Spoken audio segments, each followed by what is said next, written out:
GK Bangla express চ্যানেলের পক্ষ থেকে তোমাদের প্রত্যেকে ওয়েলকাম। আজকে প্রথম যেটা প্রশ্ন রয়েছে, ফার্স্ট প্রশ্ন রয়েছে, পানিপথের দ্বিতীয় যুদ্ধ কত সালে হয়? তো পানিপথের তিনটে যুদ্ধ হয়েছে, মনে রাখবে যে তিনটে যুদ্ধ হয়েছিল। ফার্স্ট প্রথম পানিপথের যুদ্ধ, দ্বিতীয় পানিপথের যুদ্ধ এবং তৃতীয় পানিপথের যুদ্ধ। ঠিক আছে, তো প্রথম পানিপথের যুদ্ধ 1526 সালে হয়েছিল। কত সালে হয়েছিল? 1526 সালে। কার মধ্যে হয়েছিল? প্রথম পানিপথের যুদ্ধ বাবর ভার্সেস ইব্রাহিম লোদি। ঠিক আছে, বাবর এর সঙ্গে ইব্রাহিম লোদির 1526 সালে প্রথম পানিপথে যুদ্ধ হয়েছিল এবং এই যুদ্ধে জয়ী কে হয়? তিনি হচ্ছেন বাবর, এবং বাবর জয়লাভ করার পর তার নিজের সাম্রাজ্য প্রতিষ্ঠা করেছিলেন। নেক্সট যেটা রয়েছে দেখো, 1556 সালে পানিপথের দ্বিতীয় যুদ্ধ হয়েছিল। পানিপথের দ্বিতীয় যুদ্ধ কার সঙ্গে হয়েছিল? আকবর ভার্সেস হিমু। ঠিক আছে, আকবর ভার্সেস হিমুর সঙ্গে 1556 সালে পানিপথের দ্বিতীয় যুদ্ধ হয়েছিল। উইনার কে হয়েছিল? জয়ী কে হয়েছিল? আকবর জয়ী হয়েছিল। পানিপথের তৃতীয় যুদ্ধ, এটা কবে হয়েছিল? 1761 সালে। 1761 সালে পানিপথের তৃতীয় যুদ্ধ হয়েছিল। কার সঙ্গে হয়েছিল? মনে রাখবে যে মারাঠাদের সঙ্গে মারাঠা ভার্সেস আহমেদ শাহ আবদালির সঙ্গে কিন্তু এই পানিপথের তৃতীয় যুদ্ধটা সংঘটিত হয়েছিল। তো আমাদের প্রশ্নে কী রয়েছে? পানিপথের দ্বিতীয় যুদ্ধ। ঠিক আছে, পানিপথের দ্বিতীয় যুদ্ধ। তো কারেক্ট কোনটা আনসার হচ্ছে? সেটা হচ্ছে 1556 সালে। এখানে দেখো এটার সালটা দেওয়া হয়েছে 1556 এবং তারিখটা দেওয়া হয়েছে 5ই নভেম্বর। ঠিক আছে, তো অপশন নম্বর বি হয়ে যায় এই প্রশ্নের কারেক্ট আনসার। নেক্সট যে প্রশ্ন হচ্ছে, মুন্ডা বিদ্রোহের নেতা কে ছিলেন? বিরসা মুন্ডা, সিধু কানু না চাঁদ ও ভৈরব? তো কারেক্ট যেটা আনসার হচ্ছে সেটা হচ্ছে বিরসা মুন্ডা মুন্ডা বিদ্রোহের নেতা ছিলেন। এর সঙ্গে তোমরা মনে রাখবে যে সিধু কানু চাঁদ ভৈরব এরা প্রত্যেকেই সাঁওতাল বিদ্রোহের নেতা ছিলেন। কোন বিদ্রোহের নেতা ছিলেন?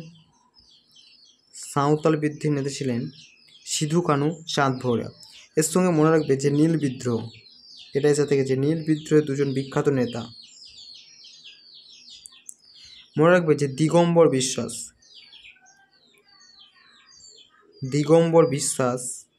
এবং বিষ্ণুচরণ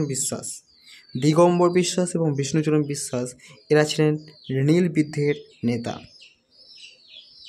এর সঙ্গে মনে রাখবে যে ওয়াহাবি, ঠিক আছে, ওয়াহাবি বিদ্রোহের নেতা কে ছিলেন?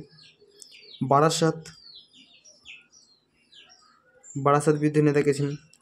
তো বারাসাত বিদ্রোহের নেতা ছিলেন তিতুমির, যার প্রকৃত নাম হচ্ছে কি মীর নিসার আলী। তিনি বারাসাত বিদ্রোহের নেতৃত্ব দিয়েছিলেন। এবং ওহাবি আন্দোলনের নেতৃত্ব কে দিয়েছেন? স্যার সৈয়দ আহমেদ খান ওহাবি আন্দোলনের নেতৃত্ব দিয়েছিলেন। নেক্সট যে প্রশ্ন হচ্ছে, কোন অ্যাসিডকে শক্তিশালী জল বলা হয়? শক্তিশালী জলের অপর একটা নাম আছে, কি বলা হয় থেকে বলা হতো? Aqua Fortis. শক্তিশালী জল না বলে দিয়ে বলতে পারে যে অ্যাকোয়া ফর্টিস। অ্যাকোয়া মানে হচ্ছে জল এবং ফর্টিস মানে হচ্ছে শক্তিশালী, মনে রাখবে।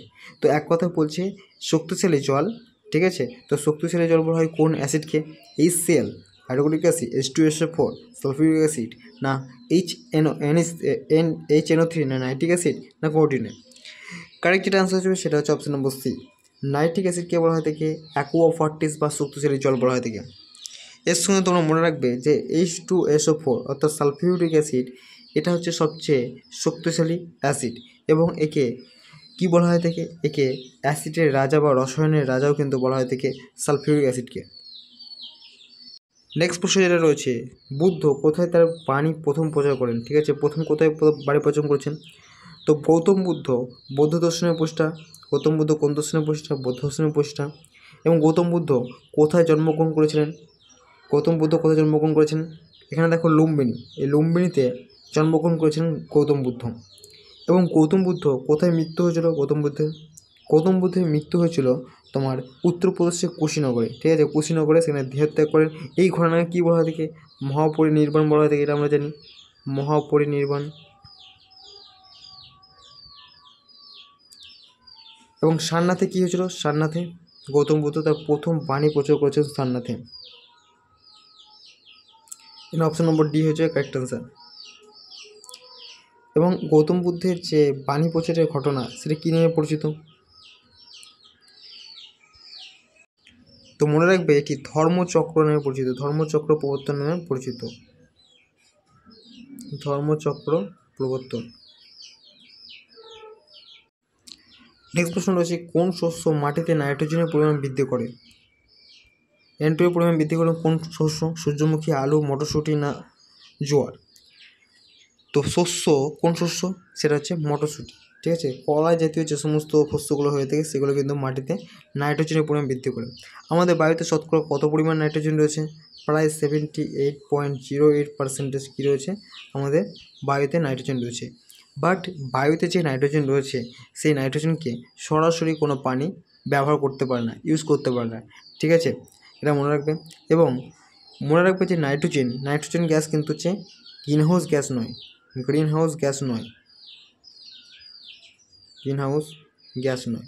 কোশ্চেন এসে থাকে যে নিম্নের কোনটি গ্রিনহাউস গ্যাস নয়, তোমাকে অপশন দিয়ে দিল কিছু এবং অপশনের মধ্যে থাকবে নাইট্রোজেন, তখন তোমরা করবে যে নাইট্রোজেন কোনো প্রকার গ্রিনহাউস গ্যাস নয়। আর যদি নাইট্রোজেন গ্রিনহাউস গ্যাস হতো, যদি নাইট্রোজেন গ্রিনহাউস গ্যাস হতো তা কী হতো বলো তো? 78% বায়ুমণ্ডলে নাইট্রোজেন রয়েছে, তার মানে কতটা গরম হতো তুমি বুঝতে পারছো যে যদি গ্রিনহাউস গ্যাস হতো। নেক্সট রয়েছে, নিরক্ষীয় অঞ্চলে কোন ধরনের বৃষ্টিপাত লক্ষ্য করা যায়? শৈলক্ষাপ, ঘূর্ণবাত, পরিচলন না গুঁড়ি গুঁড়ি বৃষ্টিপাত?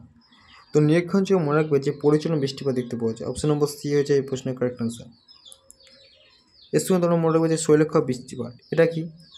ধরো এখানে একটা পর্বত রয়েছে, এখানে একটা পর্বত রয়েছে, ঠিক আছে। এখন এখানে মেঘগুলো যাচ্ছে এখান থেকে উড়ে উড়ে, মেঘগুলো উড়ে উড়ে গিয়ে পর্বতের ঢাল, যে ঢালগুলো রয়েছে সেখানে ধাক্কা খেলো। তো সেক্ষেত্রে যে বৃষ্টিপাত ঘটে সেটা হচ্ছে শৈলক্ষেপ বৃষ্টিপাত। মনে রাখবে যে পর্বতের যে ঢাল রয়েছে সেটা হচ্ছে প্রতিপাদ ঢাল এবং অনুপাত ঢাল।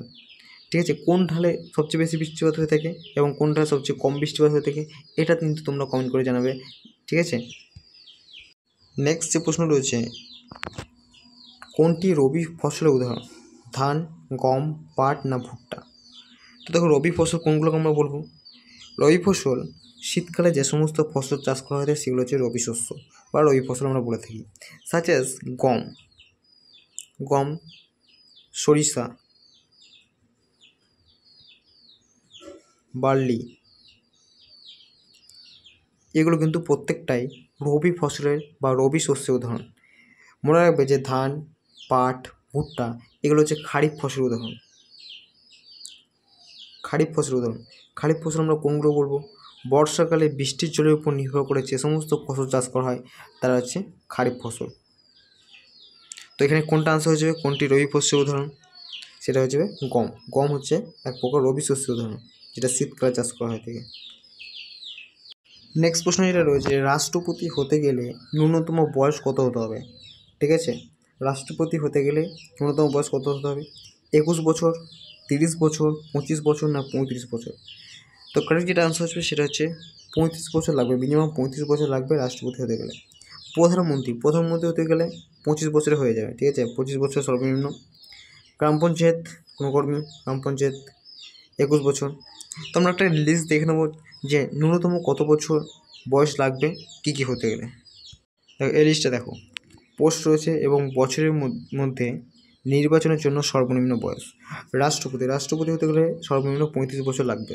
গভর্নর হতে গেলে 35 বছর লাগবে, এগুলো সব ন্যূনতম। ঠিক আছে, রাজ্যসভার সদস্য হতে গেলে 30 বছর, লোকসভার সদস্য হতে গেলে 25 বছর, বিধানসভার সদস্য হতে গেলে 25 এবং আইন পরিষদের সদস্য হতে গেলে 30 বছর লাগবে। নেক্সট প্রশ্ন হচ্ছে, ভারতের প্রথম ব্যাংক কোনটি? First bank of India, Punjab bank, bank of Hindustan, IDBI bank না এসবিআই ব্যাংক? কারেক্ট যেটা আনসার হবে সেটা হচ্ছে option number B, bank of Hindustan হচ্ছে ভারতের প্রথম ব্যাংক। ঠিক আছে, বর্তমানে এর কোনো অস্তিত্ব নেই, লুপ্ত হয়ে গেছে। নেক্সট রয়েছে, ভারতের ইলেকট্রনিক শহর কাকে বলা হয়? গুরগাঁও, মুম্বাই, বেঙ্গালুরু না কলকাতা? কারেক্ট যেটা আনসার হবে সেটা হচ্ছে বেঙ্গালুরুকে। ব্যাঙ্গালোরকে কী বলা হয় থেকে? ইলেকট্রনিক শহর, বা ব্যাঙ্গালোরকে বলা হয় থেকে সিলিকন ভ্যালি বলা হয় থেকে। সিলিকন ভ্যালি বলা হয় কাকে? ব্যাঙ্গালুরুকে। কলকাতাকে কী বলা হয় থেকে? City of joy, city of joy. মুম্বাইকে কী বলা হয় থেকে? ভারতের প্রবেশদ্বার।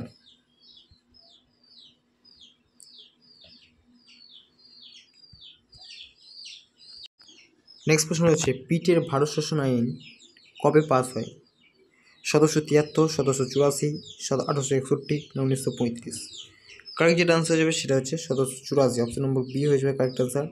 1784 সালে পিটের ভারত শাসন আইন পাস হয়। নেক্সট প্রশ্ন রয়েছে দক্ষিণ ভারতের দীর্ঘতম নদী কোনটি? সরদু নদী, কৃষ্ণা, নর্মদা না গোদাবরী? এই প্রশ্নে তোমরা কমেন্টে আনসার জানাবে, ঠিক আছে? এই প্রশ্নের আনসার কমেন্টে জানাবে, আমি বলছি। তো আজকে এইটুকুই, দেখাবেন নেক্সট ভিডিওতে।